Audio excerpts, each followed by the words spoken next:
الحمد لله رب العالمين، والصلاة والسلام على المبعوث رحمة للعالمين وعلى آله وصحبه وأزواجه أجمعين. أما بعد. A very important question. Why does Iran attack Jordan, Kuwait, Qatar, also Azerbaijan, Turkey, Kurdistan in Iraq, and Iraq is under their control.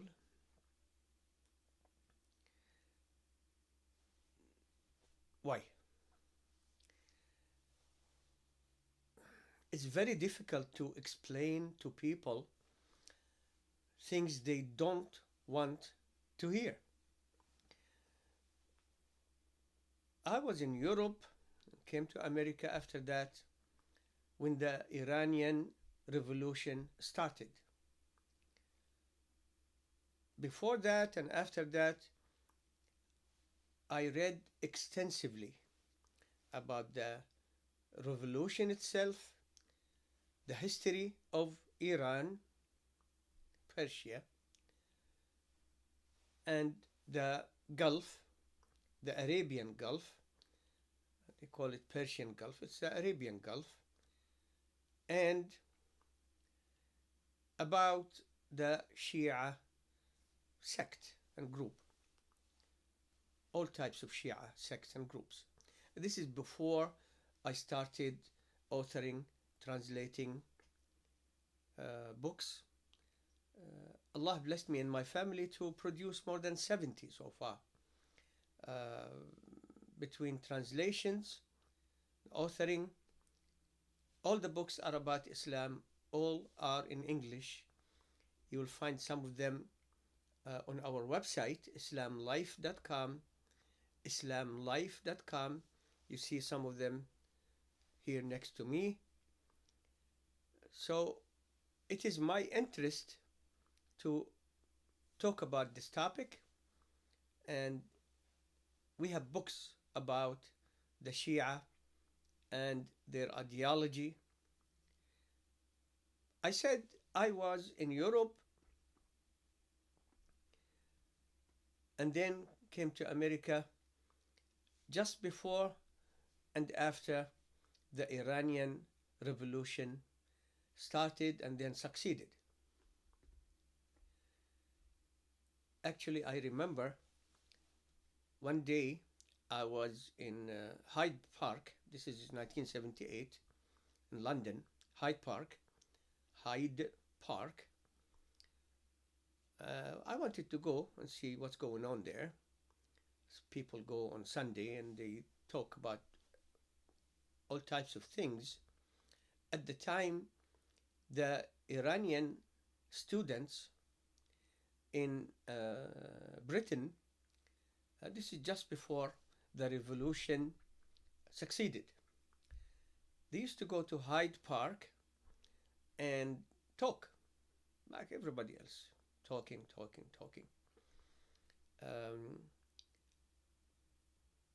I did some speeches about Islam, little talks, and then I discovered that that environment is not good for da'wah, to call to Islam. Because people are shouting, screaming at each other, interrupting each other. You can't finish a thought and you can't follow up with anyone unless you have some kind of publications to give to the people. They take it back home, they read it, they don't read it, at least you've done something. But the shouting and screaming, I hated it. I remember today I was asked about that, if I went to Hyde Park when I was in Britain. I did. One day, I was with some Palestinians who were not religious. And naturally, they felt support. They had feelings for the Iranians because most Muslims don't have a clear idea about the Shia, and many commoner Shia people, they have a foundation of Islam among them, so they felt close to the Iranians, and also um, the slogan that the revolution started with, they're still at it today. 47, 48 years later, death to America, death to Israel. And the Arabs being disgusted, as they should, with their governments and leaders not doing anything really to support the Palestinian people, the Muslims, especially since Al Aqsa is a Muslim property. Still until today, Alhamdulillah, and the Jews are trying to take it over. Um, so they would feel close to that slogan, death to America, death to Israel, and Al-Quds and Palestine and Al-Quds, the Arabs I mean, and they don't know much about the Shia. So one day, and it happened every week, some Jews would be coming and talking. At that time, there was friction between the Iranians and the Jews in Britain, students mostly. One week, I was talking to some Palestinians who didn't even pray. And then one guy came from another section of the park and said, the Jews attacked the Iranians. So many went there to help the Iranians defend themselves against the Jews. So we are connected to this topic historically, closely, religious-wise. We were there. Then here in America, I was here when the revolution succeeded, when Khomeini came back. And since then, I've been writing and talking about this topic for years and years and years. You see, my name is Jalal Abualrub, Jalal Abualrub. I told you about the books. Some of them are here next to me. And I'm from Palestine. All of it belongs to Muslims. All of it. Especially Al-Quds. I'm from the West Bank, the city of Jenin. And only since October 7th, the Jews killed dozens of my family, Abualrub. Some of them children. The youngest was 6, I think, 6 or 7. So I'm connected to this topic almost in every respect, except I didn't live in Palestine. Thanks to the Brits and the Jews and the Arabs who did not help us go back to that Muslim land. Muslim land. Belongs to Muslims. Muslim land. But this is our people, and we know many people who would be living in the West Bank, Gaza also, and coming to Kuwait where I lived, and so we're closely connected. And to tell you the truth, Kuwait was, and I think still is, the most sympathetic to the Palestinian cause throughout. So we are connected in many ways. You see this summary?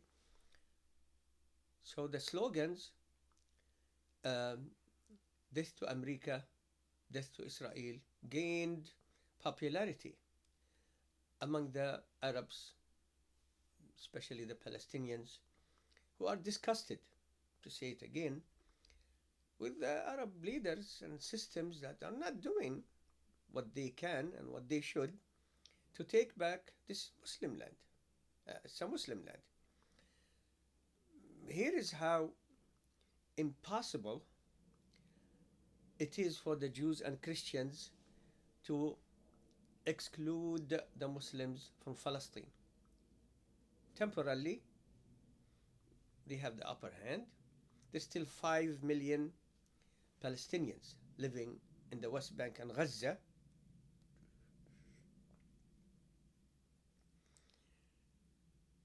Islam is the largest religion on earth. Muslims read the Quran, but not like the Christians. The religious Jews, they read their books. And the Muslims read their book a lot more.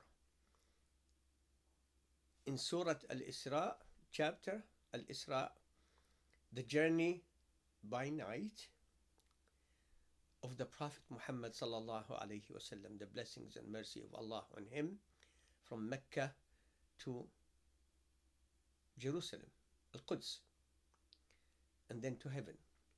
So they read it in their book. They're attached to it forever. So temporarily, it happened before, 200 years. All of Europe came together under the cross and came to Palestine, stayed for 200 years. When they went there to Jerusalem, Al-Quds, they killed all the Muslims, naturally, men, women, and children.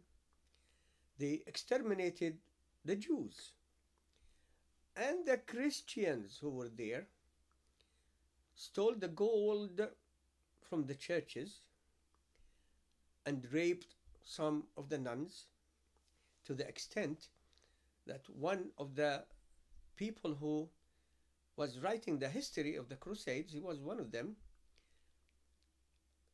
made a conclusion that what they did on that day, and he was happy, elated by what happened.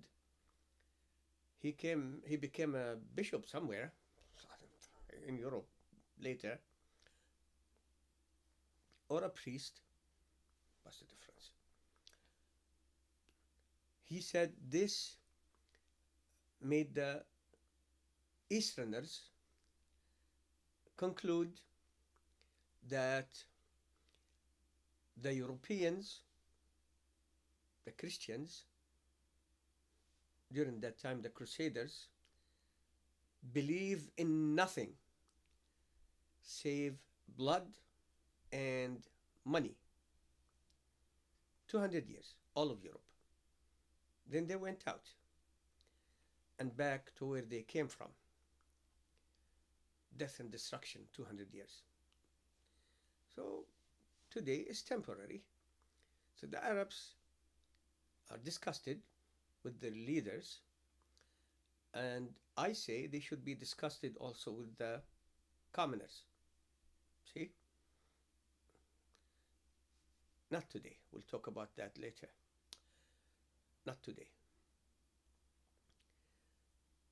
Especially with regards to Palestine, and they don't see them doing anything really of substance to help the Palestinians take back the Muslim land.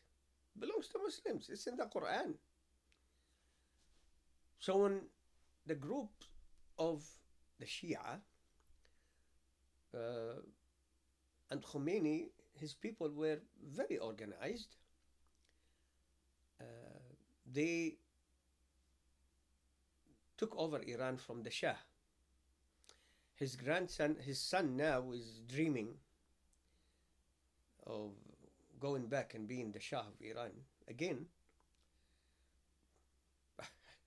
I don't think that's a good idea, unless you want to be executed there. They will not let you go there and lead them because they remember your father, who was a tyrant in every respect, despicable, wicked, evil, ruthless, thief, tyrant. And he thought he was the continuation of the age of the Kisras. The Kisra, Khosrus, they call him Khosrus here, I don't know why.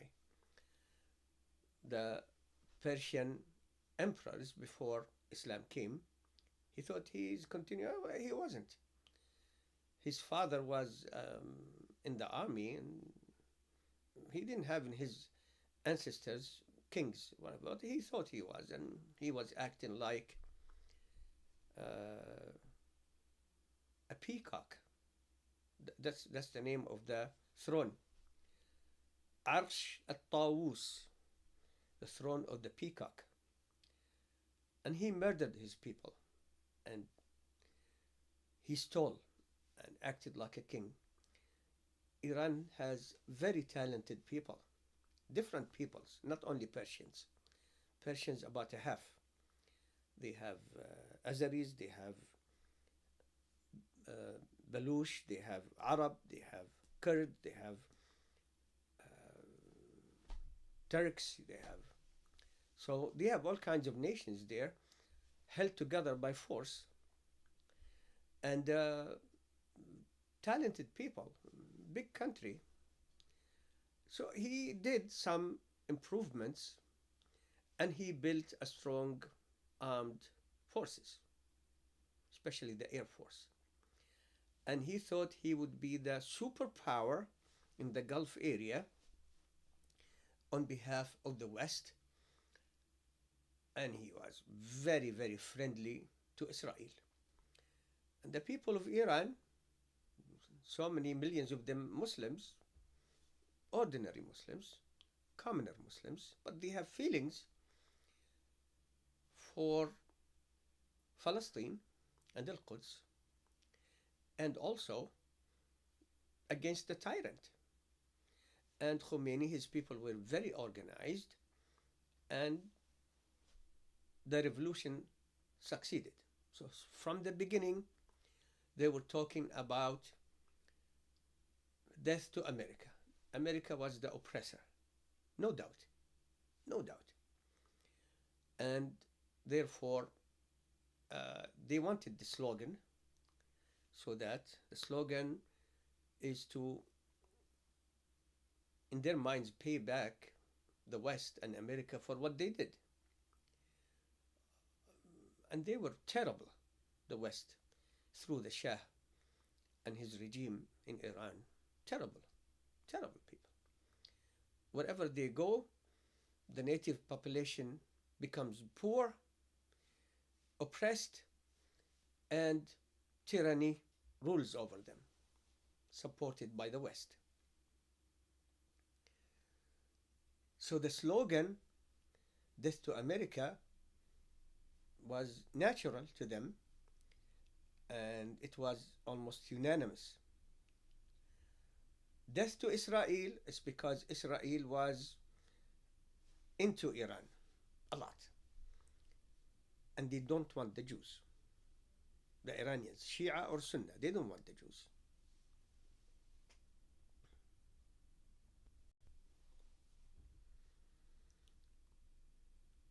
The Iranians did not then, still today, don't want the Jews. So the slogan was death to America, death to Israel. I heard it so many times. I used to give Friday speeches and classes in universities, and the Iranians at the time were very active, very active. They would come and start screaming death to America, death to Israel, while they're here in America studying. And many, many, many Arabs became sympathetic, including some people who had knowledge about the Shia, but they thought maybe they will change and really try to seek reconciliation with the Sunnis. The vast majority of Muslims, more than 90%, are Sunnis. to seek reconciliation with the Sunnis towards some kind of Islamic unity. Then it became clear that it was a slogan. That's it.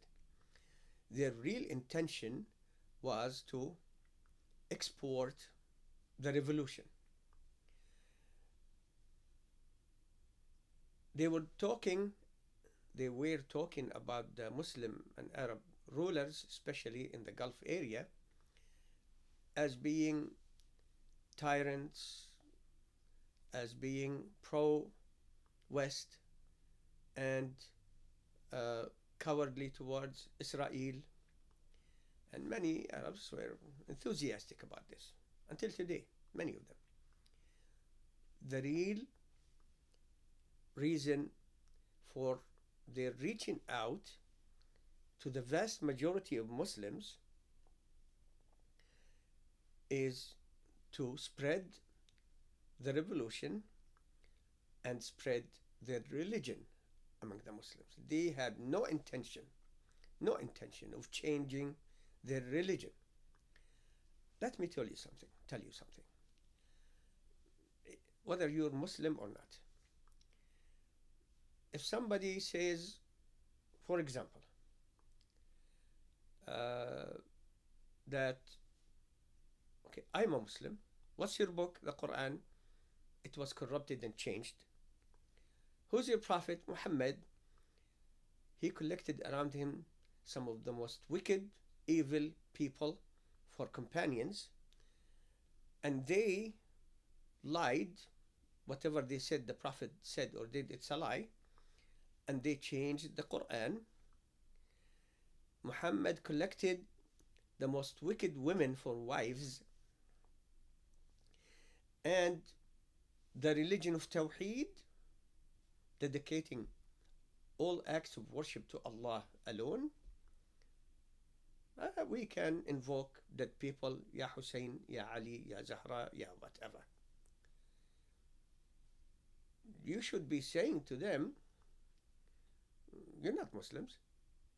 You are not Muslims. You are not Muslims.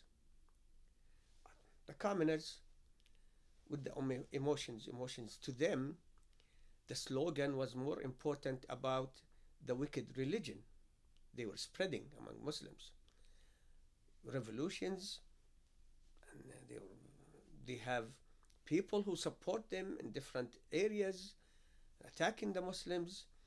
They started with the Muslims, the Sunnis of Iran, Persian, Arab, Kurd, Atrak, Turk, and they oppressed them completely, totally, and perfectly. Khomeini said, give me one generation and I will change the Sunnis into Shia within this generation.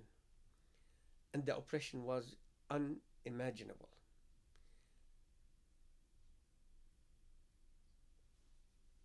I'm still shocked that not many people who call to the religion talk about the Iranian Muslims. Tens of millions of them. Tens of millions.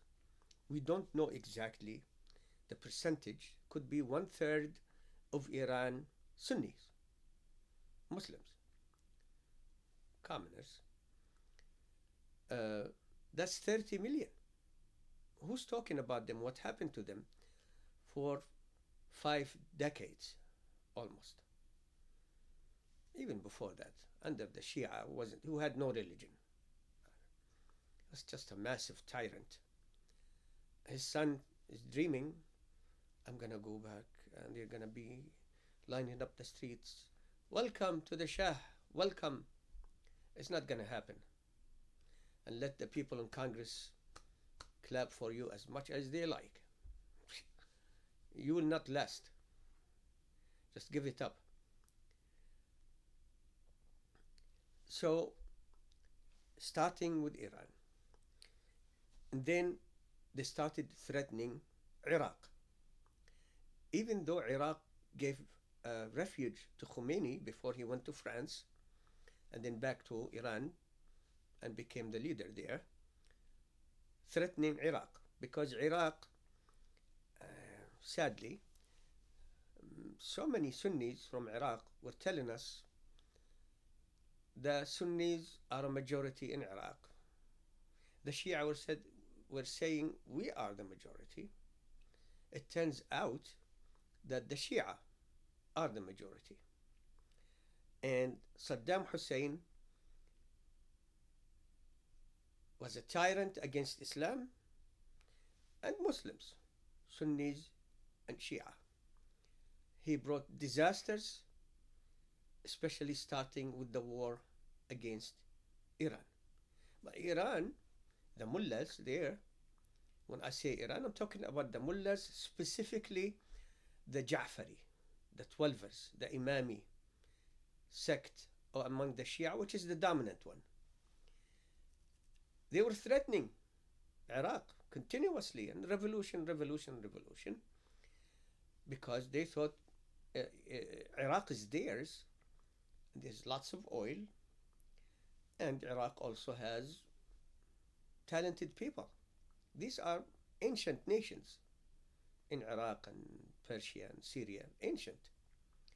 Among the ancient civilization, they say, in that area, in the world. Then the war for 8 years ended up in the killing of hundreds of thousands of Muslims on both sides, destruction. Then Khomeini said, okay, a peace deal, which was a surrender. He understood that. He said, for me to accept this peace is like taking poison. Then he left this world after fighting against Islam and Muslims throughout his life. His books became a lot more available after the revolution. The Iranian Shia, when I say Iranian, I'm just talking about the Shia. The Sunnis there were oppressed tremendously, still are. So I'm not talking about them, period.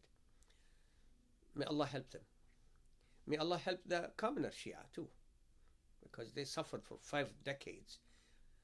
And then before that, for decades and decades under the Shah. Then the Mullahs came, it's the same.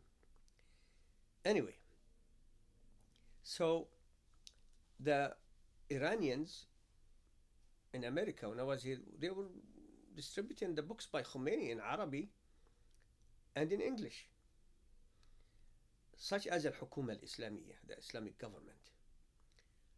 I found in it exactly what the Shia religion has been promoting for centuries. Nothing changed. In it, this man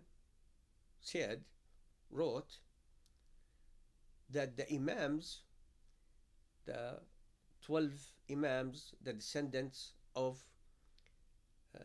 the 11 Imams who are the descendants of Ali ibn Abi Talib, the cousin of the Prophet sallallahu alaihi wasallam, that the Imams control every atom in the world. And just like the Christians, they are waiting for the coming of the Messiah. Their Messiah is called Al-Mahdi, the Shia. He's hiding in a cave, some of them say, in Iraq, whatever. Nothing changed. He did not compromise. Who compromised? The Sunnis. Emotions. Those Arabs, they're not doing anything. These people are saying, death to Israel, death to Israel, death to Israel. Huh. Iraq.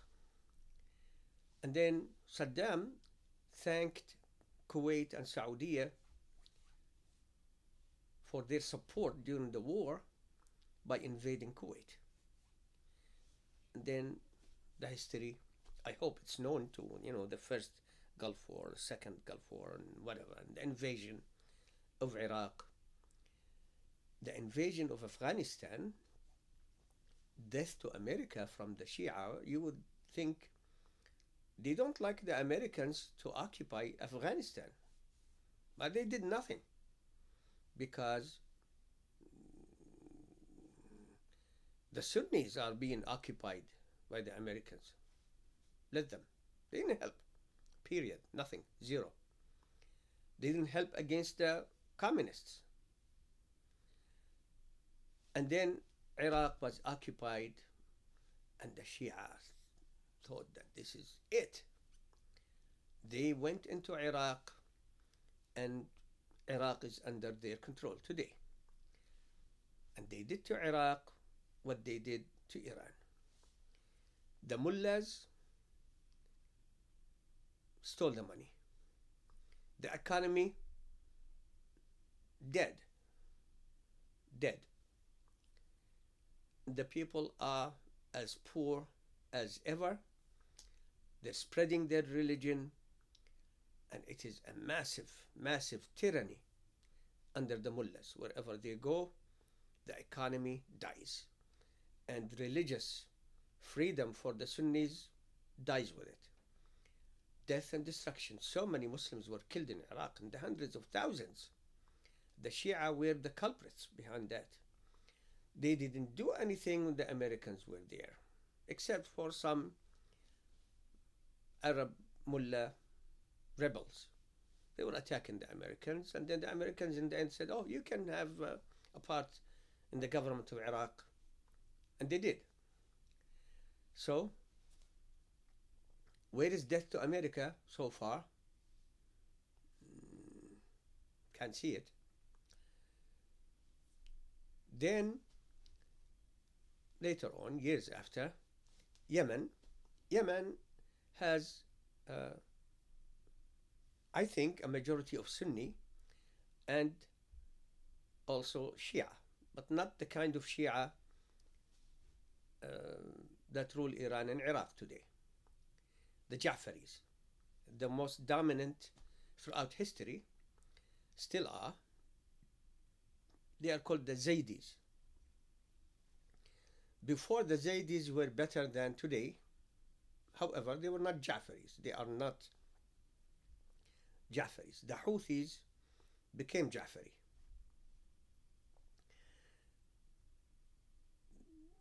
There were conflicts between the Sunnis and Shia there. Both sides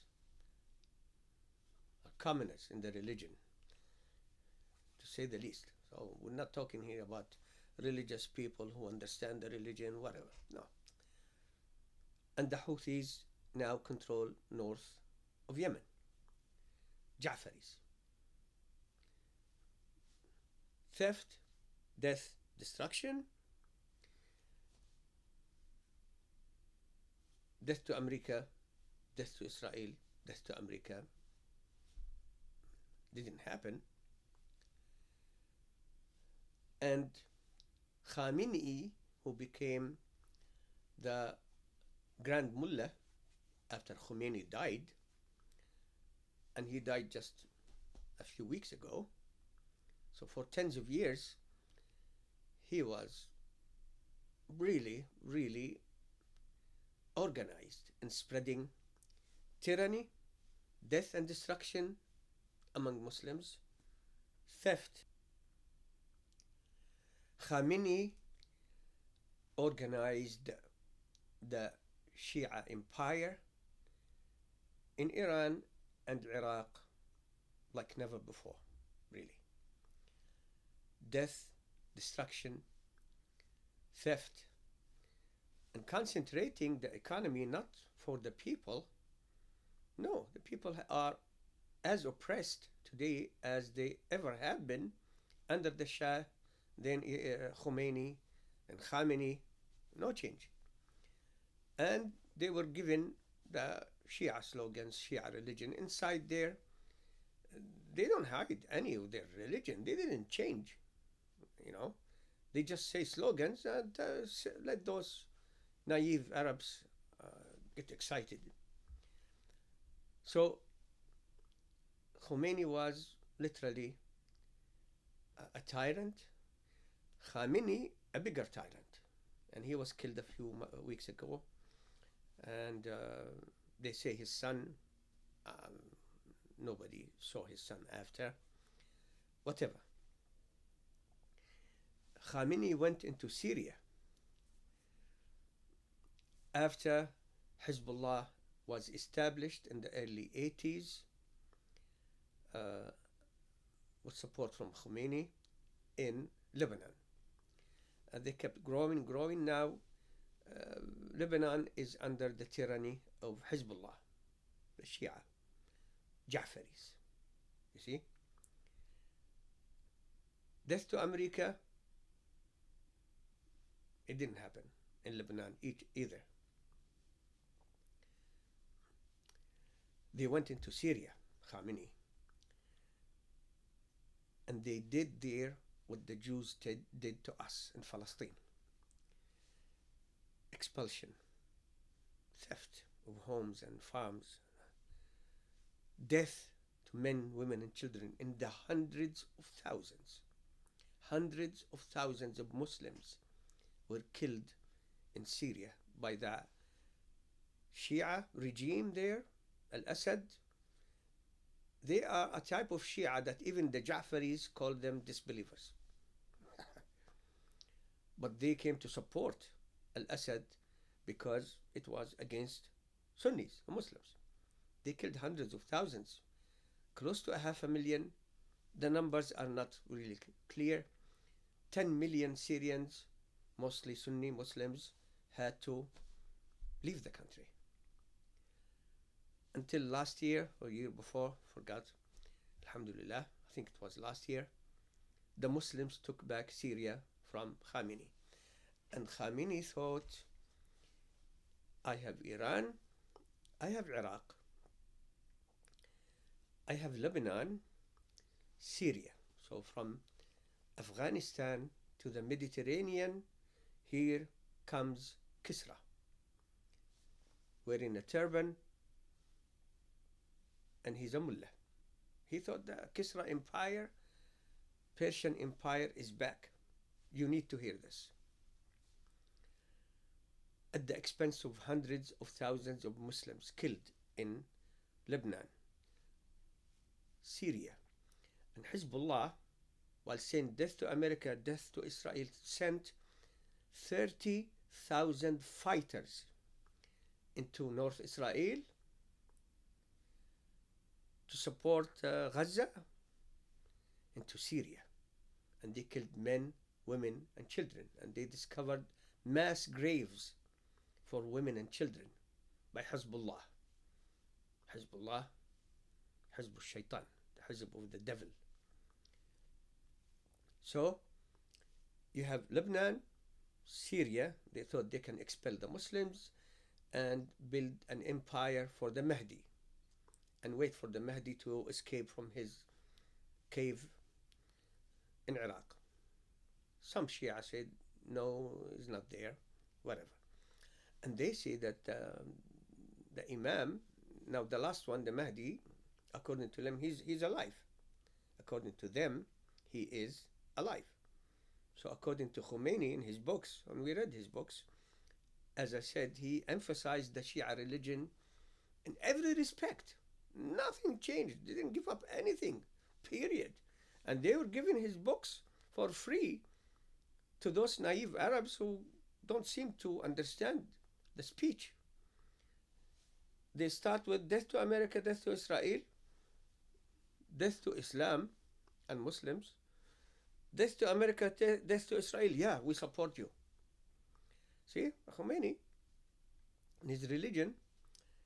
So those naive Muslims, they would listen to the slogans and stick to them.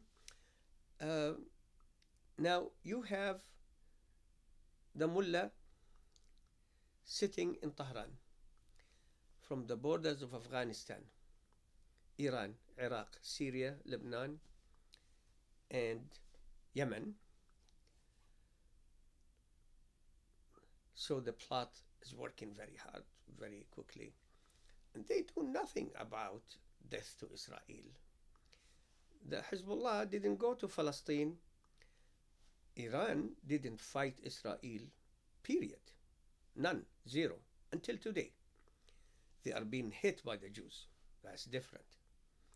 But they try to just make this the Mahdi empire, the Kisra Mahdi. According to their books, when the Mahdi comes back, he will be naked. One of our books we wrote about this. You find it on islamlife.com. Naked, carrying the flag of David. We don't know if Prophet Dawood, David, we believe in him. He wasn't a Jew. If his flag was the Star of David. But anyway, the Mahdi will speak Hebrew, will be naked, the flag of David, and Al-Aqsa will collapse, and the Haykal, the temple of the Jews, will rise. That's in their books. Death to Israel, death to Israel. So, now, Hezbollah did not help after 7 October, period. Iran didn't help. They're the ones behind the leadership of Hamas doing what they did. They brought this disaster to the people of Gaza and to the West Bank. My own family, we lost dozens who were killed by the Jews, including children. Dozens. But Iran, death to Israel, nothing happened for 5 decades almost. Lebanon, Hezbollah, walked that way. No, they walked that way. Killed the Muslims in Syria. What about the Jews? You're the ones who started the slogan, death to America, death to the Jews, to Israel. You started it. You were denouncing the Arabs for not doing anything about Israel.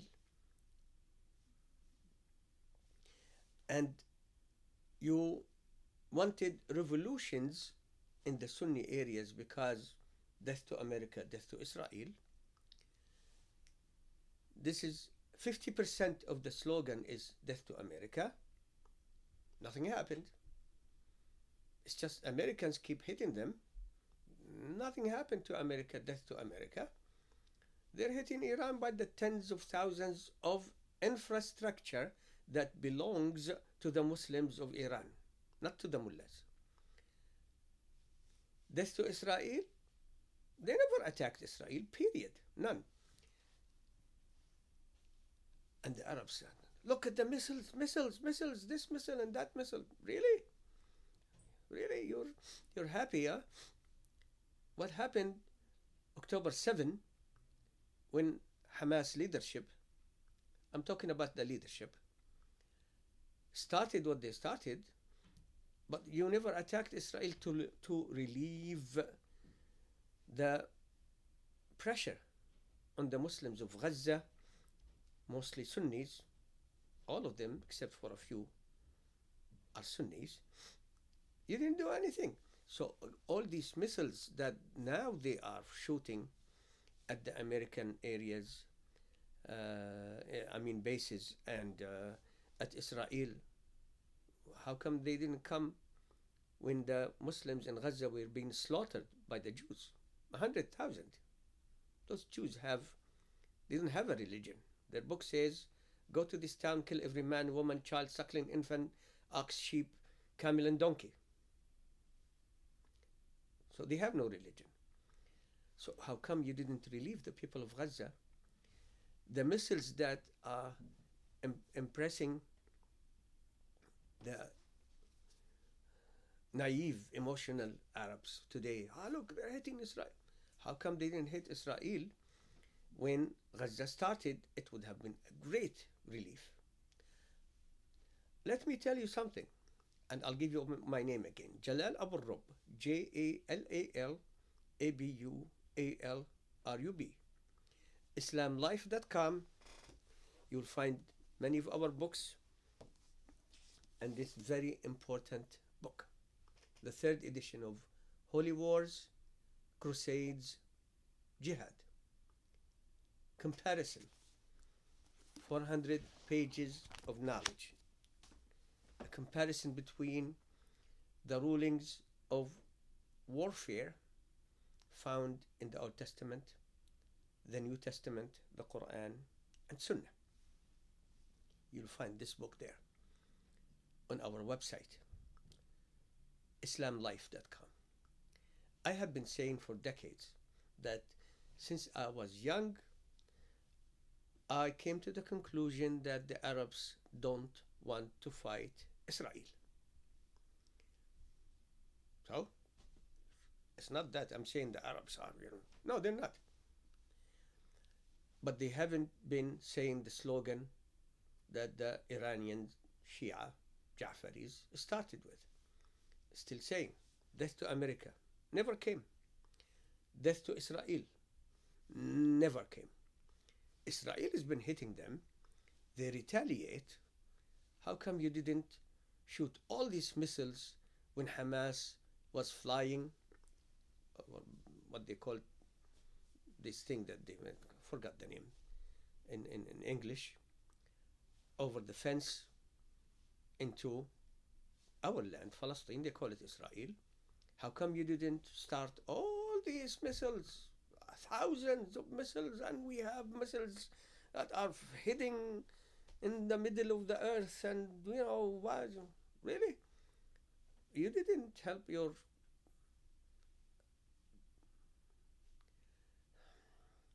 loyalists among the leadership of Hamas. The general public in Gaza, they're not Shia. They don't like the Shia. They never were for the Shia. And they had no option or opinion with regards to what happened October 7. And it is the Iranians, Shia in Iran, Shia in Iraq, Hezbollah, and the caught chewing Houthis in Yemen. Death to America, death to Israel. Except that death did not come to America or to Israel. The Houthis destroyed Islam in the area they control in Yemen, stole all the money and the food, killed so many people. Is this what you're looking for? Now, death to America didn't happen. Did not happen. Did not happen. Death to Israel, well, because of this,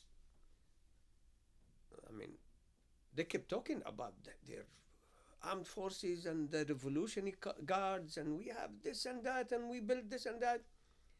Israel inflicted unimaginable destruction on Iran. And Israel took the chance by hitting whatever that they think should be hit, which belongs to the Iranian people, civilians, schools, whatever. And they killed the mullah, maybe his son, and they killed the leadership. So they took the chance. But who's been saying death to America, death to Israel? Is it them? What I'm saying is death to Iran. Yeah, of course, they're shooting missiles. Because the Jews are Jews. And if the Jews are Jews, they will behave like Jews. You think you're going to go hit that huge land, Iran, and they're not going to retaliate? They're going to retaliate. But the retaliation is 47 years late. Never starting from them against Israel. Never. Now the United States and Israel are attacking Iran. From before, they would shoot missiles at the Gulf country areas. That's not Israel. It's not America either. The Gulf countries said to the United States, you can't use your bases on our land. They want to drag them in to the war. Hey, we're hiding anyway. You're killing all this, destroying all this stuff. It's not ours anyway. We can steal more from the people and build more things. We have the missiles hidden in the middle of the earth. Well, the slogan was "Death to America." You could say, well, they're hitting the bases in the Gulf area. Death to Israel. But you never initiated. It's always from that direction towards Iran. And today, you hear that the Iranians are attacking Kuwait. Why? Iran has no conflict with Kuwait except that Kuwait is mostly Sunni. With Jordan, I've seen it. I've seen all these buses of Shia coming to some grave in Jordan to worship the dead people who are dead. If they could help anyone, they could have helped themselves and stayed alive. Why attack Jordan? Qatar promoted the Iranian revolution and spent billions of dollars causing trouble for the Sunnis, literally on behalf of the Shia. And this is how they tell you, thank you, Qatar, very much. Some missiles here and there. We're destroying the essence of your economy, based on which you get all these billions of dollars that you are using to cause trouble in many areas. So, Kuwait didn't do anything against Iran.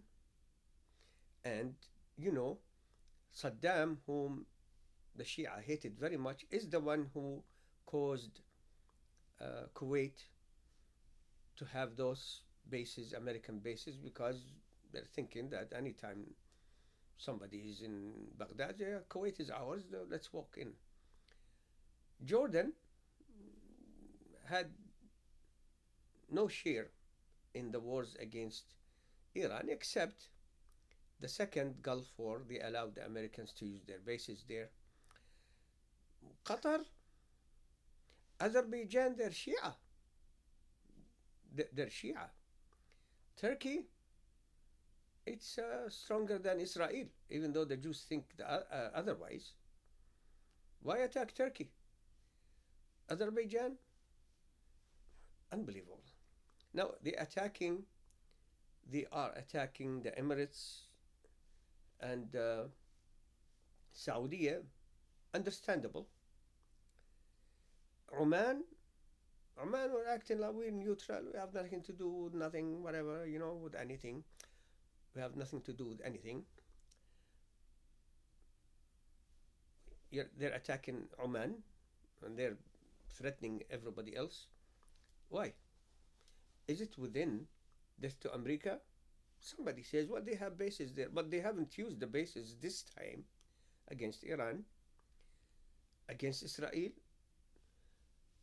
All these weapons you had, how come you did not shoot them to relieve the Muslims of Gaza, whom you lured their leadership to attack Israel? And here we are. What's the future of Gaza? Allah knows. The West Bank is being lost. Today, the Jews are still killing people in Gaza and the West Bank and stealing land today. But the news is all about the missiles they shot at the Jews, and the Jews come and destroy the infrastructure of the Muslim land, anything and everything. Because whatever we destroy now, it's going to take them time to rebuild, if they rebuild. So, I wanted to say this. Okay, it's a little long, but it's important. Oh Allah, unite the Muslims on the Quran and the Sunnah established around Tawheed. La ilaha illallah Muhammadun Rasulullah.